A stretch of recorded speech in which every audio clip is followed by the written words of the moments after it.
Mesdames et messieurs, merci d'avoir choisi Canal Congo Télévision pour vous informer. Dans le cadre de cette grande édition du journal, le pape François ne viendra plus en République démocratique du Congo. L'annonce a été faite ce vendredi 10 juin 2022 par le Vatican. Un report dû notamment à la demande de médecins du souverain pontife. Autre précision dans cet élément des reportages signés Don Moukadi. C'est le Vatican qui l'annonce. Le voyage du pape François en RDC et au Sud-Soudan a été reporté à une date ultérieure qui reste à définir. Un report dû à la demande des médecins du souverain pontife. Monseigneur Donatien Cholet est secrétaire général de la SENCO. Acceptant la demande de ces médecins et afin de ne pas compromettre les résultats des thérapies de genoux encore en cours, le Saint-Père, à son grand regret, est contraint de reporter son voyage apostolique en République démocratique du Congo et au Soudan du Sud, prévu du 2 au 7 juillet, à une date ultérieure qui reste à définir. Confirmant le renvoi à une date ultérieure du voyage apostolique du pape François, initialement prévu du 2 au 5 juillet 2022, respectivement à Kinshasa et à Goma, le gouvernement congolais, dans un communiqué signé par son porte-parole et ministre de la Communication et Médias Patrick Mouyaya, a au nom du peuple congolais souhaité au pape François un prompt rétablissement et le rassure qu'il l'attend fermement à l'invitation du président de la République, Félix-Antoine Tshisekedi Tshilombo, pour sa visite de la paix et de la réconciliation en Jésus-Christ. Notez que les travaux d'aménagement du site qui devrait accueillir les messes dites par le pape avancent normalement depuis quelques jours. Âgé de 85 ans, le souverain pontife argentin souffre de fortes douleurs au genou droit. Il apparaît depuis début mai en fauteuil roulant. Et puis, après Kinshasa, la capitale de la République démocratique du Congo, le couple royal belge s'est envolé ce matin à Lubumbashi dans le cadre de son séjour en République démocratique du Congo. Et puis, dans les Hauts-Katanga sur place, le roi Philippe s'est adressé aux étudiants de l'université de Lubumbashi. Autre précision dans cet élément des reportages signés Serge Kabongo. Le roi Philippe et la reine Mathilde sont arrivés dans la capitale cuprifère. C'est le gouverneur Jacques Yaboula qui était au pied de l'avion pour recevoir le couple royal belge à Loano. Le roi, pour cette première visite dans la deuxième ville du pays, a échangé avec les étudiants de l'université de Lubumbashi.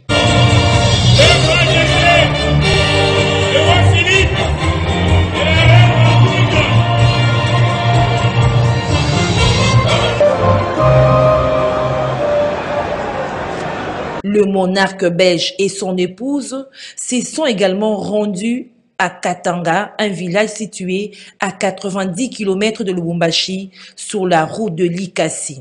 Le dimanche, le roi de Belge sera à l'est du pays, à Bukavu, où il rencontrera le gynécologue Denis Mukwege. Son retour à Bruxelles est prévu lundi. Tout à fait autre chose à présent. Examen du projet de loi complétant et modifiant les décrets du 30 janvier 1940 portant code pénal congolais en matière de la prévention et de la répression de la traite des personnes à l'Assemblée nationale. L'économie de ces textes de loi a été faite par le ministre des Droits humains, Albert Fabrice Pouela. Suivez. Par le ministre des Droits humains, Albert Fabrice Pouela, le projet de loi modifiant et complétant les décrets du 30 juin 1940 portant code pénal congolais en matière de la prévention et de la répression de la traite des personnes a été soumis à l'approbation des élus nationaux. S'inscrivant dans la dynamique des nations civilisées, la République démocratique du Congo a ratifié un certain nombre de conventions internationales relatives au respect et à la protection de la personne humaine, notamment la Convention des Nations Unies contre la criminalité transnationale organisée et son protocole additionnel visant à prévenir, réprimer et punir la traite des personnes, en particulier les femmes et les enfants. La Convention de l'Organisation internationale du travail concernant les travail forcés ou obligatoires. La Convention de l'Organisation internationale du travail concernant l'abolition du travail forcé. La Convention relative aux droits de l'enfant. La Convention de l'Organisation internationale du travail concernant l'interdiction de pire formes de travail des enfants et l'action immédiate en vue de leur élimination. Pour ne citer que cela, chose qui a rencontré les préoccupations des élus nationaux. Nous sommes en train de soutenir le projet de loi amené par le gouvernement à travers le ministre des Droits humains. Parce que, comme nous venions de le dire dans la salle, si le fleuve a eu trop de méandres, c'est parce qu'il a manqué de géomètre à la création. Sinon, il y a des endroits où on ne verrait pas de courbure, les angles seraient arrondis. Et donc, si notre société a beaucoup de problèmes, et nous déplorons le fait de la traite des personnes, c'est parce que le législateur n'avait pas incriminé ces faits-là. Raison pour laquelle nous devrions soutenir l'incrimination de ces faits. Parce que vous savez, à travers le pays, il y a beaucoup de choses. Il y a des endroits où on envoie même les jeunes filles, soit en esclavage ou en quoi, pour des dettes contractées par leurs parents. Vous trouvez quand même que c'est anormal pour une personne humaine. Vous savez qu'il y a les jeunes filles de notre pays qui sont utilisées par des personnes mal intentionnées, qui les amènent dans d'autres pays étrangers avec des passeports. Arrivés là-bas, on les soumet à l'esclavage sexuel et on conserve leur passeport pour qu'ils ne soient pas en mesure de rentrer. Et tout ça, c'est parce que ce n'était pas incriminé. Et dès lors que nous pouvons avoir une loi qui incrimine ça, je pense que ce serait intéressant pour permettre à ce que la personne humaine soit traitée avec beaucoup d'honneur et de dignité. Après son examen, les élus du peuple ont jugé recevable les projets de loi qui est très important pour la vie de la nation. Et quelques députés nationaux n'ont pas plutôt manqué de réagir au projet de loi tel que présenté par le ministre des Droits humains, Albert Fabrice Pouy. Il a suivi donc tour à tour les honorables Scholastique Maïndo et Mohamed Boulé. La préoccupation des élus du peuple face au projet de loi modifiant et complétant le décret du 30 janvier 1940 portant code pénal congolais en matière de la prévention et la répression de la traite des personnes et de la personne reste déterminant par les élus du peuple après sa présentation par le ministre des Droits humains. Le célèbre tribunal Nyangala 4 existe, on ne trouve que des nuits. Et donc ça veut dire que il faut aller vite. Le Conseil supérieur de la magistrature, d'un côté, le gouvernement, pour l'implantation à travers les 145 territoires de juridictions des tribunaux de paix. Parce que ces tribunaux de paix, sans lesquels, comment on va alors juger les contentieux pour les élections locales au niveau des territoires, au niveau des chefs? Pour quelques points seulement, en fait, j'étais sur un article. C'était plus pour renforcer la peine qu'il faudra donner, la peine infligée à un infracteur, à celui qui arrache soit les organes, soit d'autres parties du corps humain chez ses victimes. Donc là, dans la proposition qui est là, une fois que cette personne est arrêtée, la personne doit rester en prison à perpétuité. Mais nous trouvons qu'à perpétuité, c'est bon, mais on peut avoir l'amnistie, on peut avoir une loi quelconque comme ça qui arrive et qui dit qu'il faut relâcher certaines catégories de personnes. On peut relâcher cette personne. Et la personne peut être portée à récidiver. Et pour renforcer donc la peine, nous avons pensé qu'il faudrait que cette personne qui doit être à perpétuité, qui resterait donc à prison.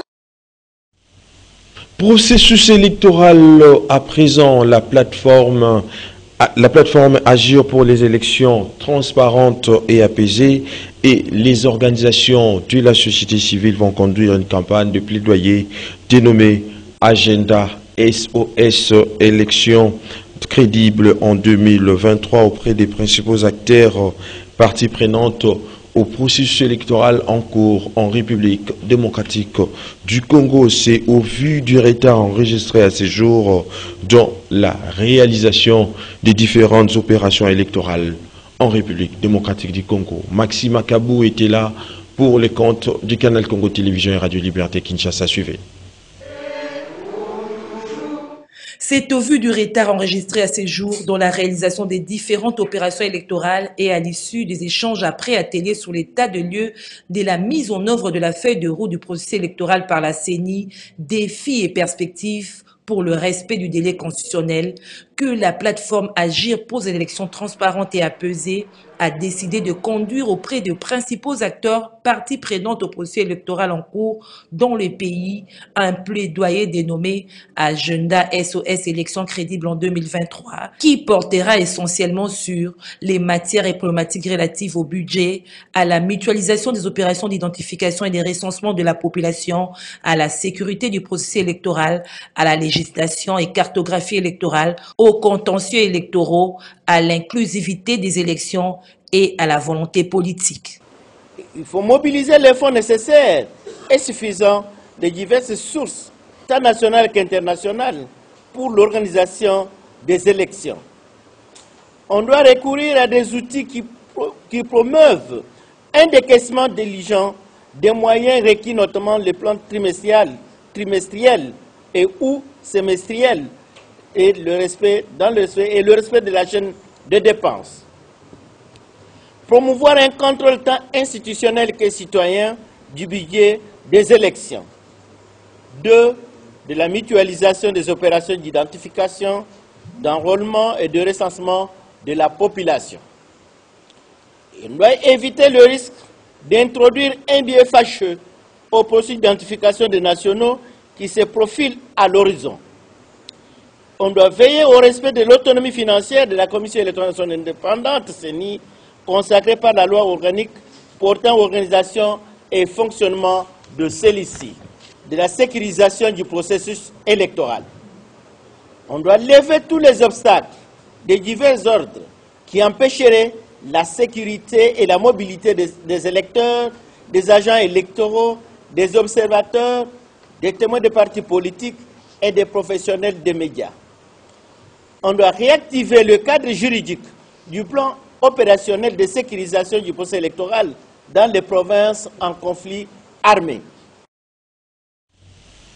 Tout à fait autre chose à présent. Lancement, c'est vendredi 10 juin 2022 du prix Henriette Eke, un concours plutôt des médias organisé par le Fonds des Nations Unies pour la population INFA en sigle, qui consiste donc à primer le meilleure production médiatique axée sur la maternité, la santé plutôt maternelle, maritale et infantile en République démocratique du Congo. Nancy Leka et Bob Zamba étaient lors du lancement du dit concours au meilleur golf pour les comptes du canal Congo Télévision et Radio Liberté Kinshasa. Suivez. C'est ce vendredi 10 juin 2022 qu'est intervenu le lancement du prix Henriette Eke, un concours des professionnels des médias de la République démocratique du Congo, lancé par le Fonds des Nations Unies pour la population UNFPA, qui consiste à rédiger des articles relatifs à la mortalité maternelle, allant dans le sens de faire un plaidoyer pour la réduction des décès maternels évitables en RDC. En effet, pour participer à ce concours, le candidat doit être journaliste travaillant en RDC et possédant la carte de presse de l'UNPC. Celui-ci doit avoir publié ou diffusé dans un média reconnu entre le 10 juin au 15 novembre des articles parlant de la mortalité maternelle en répondant aux critères suivants. Pour la presse écrite, ne pas dépasser 3000 mots avec espace, ne pas dépasser 2000 mots avec espace pour la presse en ligne. Pour ceux de la radio et de la télévision, le reportage ne doit pas dépasser 5 minutes.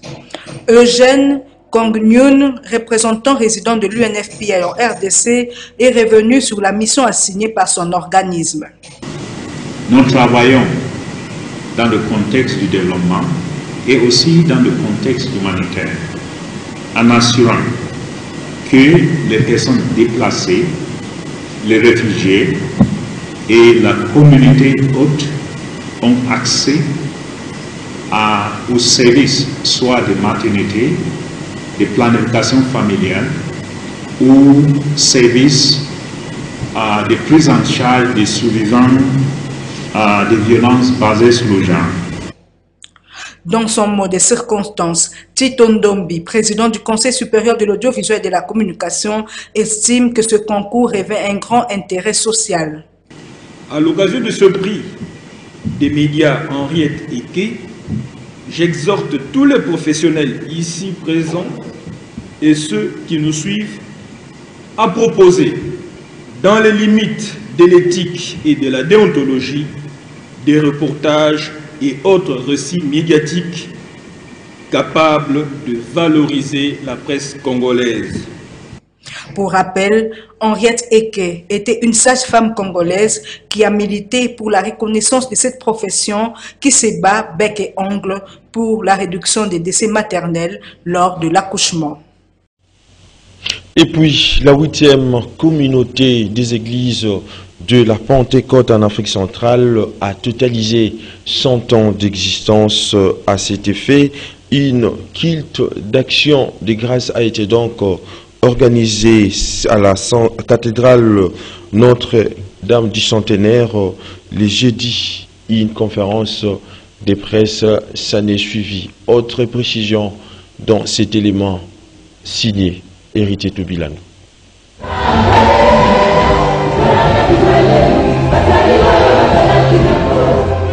C'est pour célébrer les centenaires de la 8e communauté des églises de la Pentecôte en Afrique centrale, CEPAC, que ce culte d'action de grâce a été organisé. Une occasion d'évaluer le parcours, les succès, la défaillance, les défis aussi, projeter l'avenir. Mais qu'en est-il de l'histoire de la 8e CEPAC? Mais avant, elle s'appelait la mission libre suédoise. Ce sont les missionnaires suédois qui sont venus au Congo en 1921.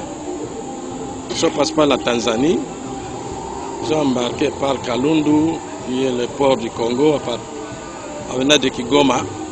Ils sont entrés par Uvira.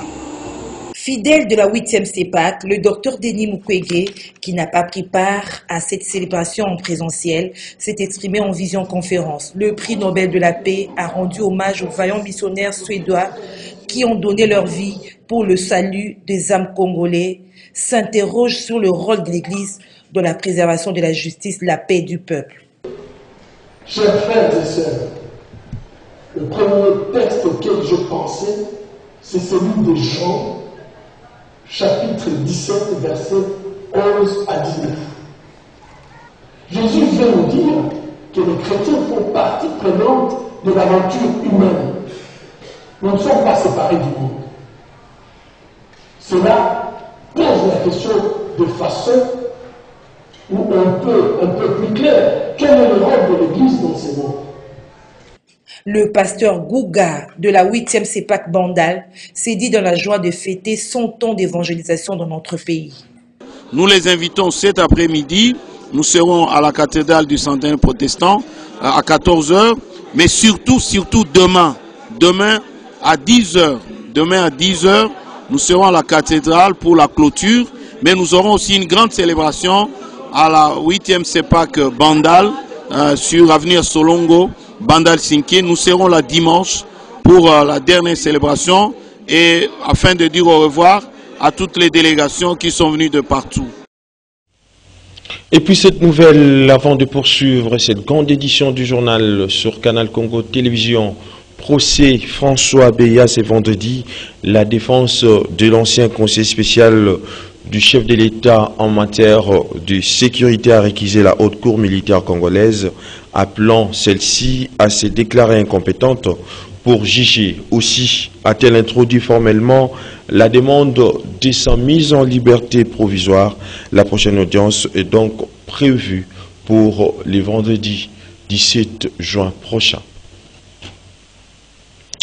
En société, parlons à présent de l'assassinat de l'ADG de la société Nous Sotem dans la nuit du 10 mai dernier. Cependant, alors que les enquêtes sont encore en cours et la dépouille à la morgue, sa résidence a été donc vandalisée par les éléments non encore identifiés en dépit de cette semaine. C'est en tout cas c'est ce que dénonce sa famille biologique dans cet élément. Suivez. Nous avons une voirie à faire ici à l'intérieur. Décédé la nuit du 2 mai dernier par balle, le corps de Patrick Mouchamouka se trouve toujours à la morgue de la clinique Ngalima pour des raisons d'enquête. Quoi de plus normal, chose étonnante, le mardi 7 juin dernier, dans la nuit, sa résidence a été le théâtre des barbaries commises par les éléments incontrôlés portant la tenue de la police nationale qui ont fait le forcing en escaladant le portail jusqu'au point de casser des portes pour enlever les enfants sous demande de leur maman selon les assaillants. Alors que le dossier est encore en instruction et que tous les jugements sur la garde des enfants ont été remportés par Patrick Mouchamouka alors vivant. Une situation qui a sémé la terreur pour la famille ainsi que le traumatisme pour les enfants qui l'ont vu comme une plaie dans laquelle on remue le couteau. À l'opinion de s'étonner de ces comportements, voire les enfants n'en reviennent même plus et pointent du doigt leur propre maman. Les policiers avaient réussi à entrer, on a eu tous vraiment très peur, on était vraiment effrayés. Et puis ensuite, heureusement, le bon Dieu nous a aidés, ils nous ont rien fait. On suspecte maman parce que un jour, le même dimanche où il est mort, elle avait envoyé un message de menace à papa. Et papa nous a montré ça à nous quatre. Donc on est témoins. Donc on suspecte maman. Saisissant l'occasion, les orphelins ont lancé également un cri d'alarme aux autorités pour que justice soit faite. Nous, on n'a plus de peur. Si elle aurait pu venir seulement nous parler calmement, on pouvait trouver une solution. Mais venir comme ça nous terroriser presque tous les jours, on nous envoie des soldats, on nous envoie des gens qui viennent nous mentir pour des visas, qui viennent nous mentir, qui sont venus voir nos hommes. Au fait, c'est juste pour venir nous emmener de force. Mais nous, on n'en a pas envie. On veut d'abord qu'on puisse enterrer papa, trouver le coupable qui a fait ça et rendre justice. Du côté de la famille du défunt, la crainte a gagné tout le monde et l'on crie à l'insécurité. Fin de cette grande édition du journal sur Canal Congo Télévision réalisée par Bruno Nzinga, coordonnée par Gisèle Olivier Toko. La prise de vie a été assurée par Olivier Longwangu en Lernon, ainsi qu'au concours de la rédaction de Canal Congo Télévision. Je vous dis donc merci de l'avoir suivi et bonne suite du programme sur votre chaîne.